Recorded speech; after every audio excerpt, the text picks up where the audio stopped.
24 août, une main de fer dans un gant de velours. Napoléon fut le plus grand meneur d'hommes de l'histoire.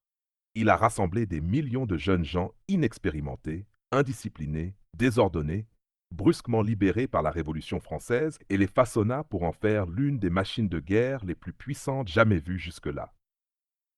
De toutes les techniques napoléoniennes, aucune ne fut plus efficace que son usage des punitions et des récompenses, minutieusement choisies pour un impact maximal.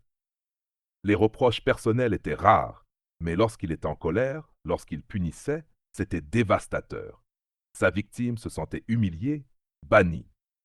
Comme exilée du cocon familial, elle faisait tout pour regagner les faveurs du général, puis pour ne jamais lui redonner l'occasion de se mettre en colère. Les promotions, les félicitations et les récompenses étaient tout aussi rares, et lorsqu'il y en avait, elles étaient méritées. Ce n'était pas le fruit d'un calcul politique. Les soldats faisaient tout pour ne jamais déplaire à l'empereur et pour gagner sa reconnaissance. Ils étaient pris dans son tourbillon, le suivaient avec dévouement et sans relâche. Retenez la leçon. Pour tenir un groupe, il faut maintenir ces hommes en suspens. Commencez par établir un lien entre vos soldats et vous. Ils vous respectent, vous admirent et vous craignent un peu. Pour renforcer ce lien, restez légèrement en retrait. Parez-vous d'une sorte d'aura.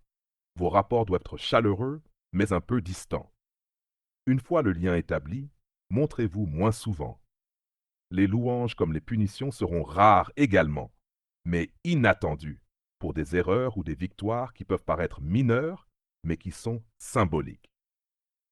Loi du jour.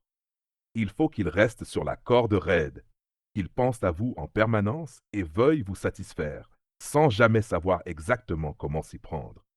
Une fois qu'ils sont piégés, vous les tenez sous votre coupe. La motivation en sera alors automatique.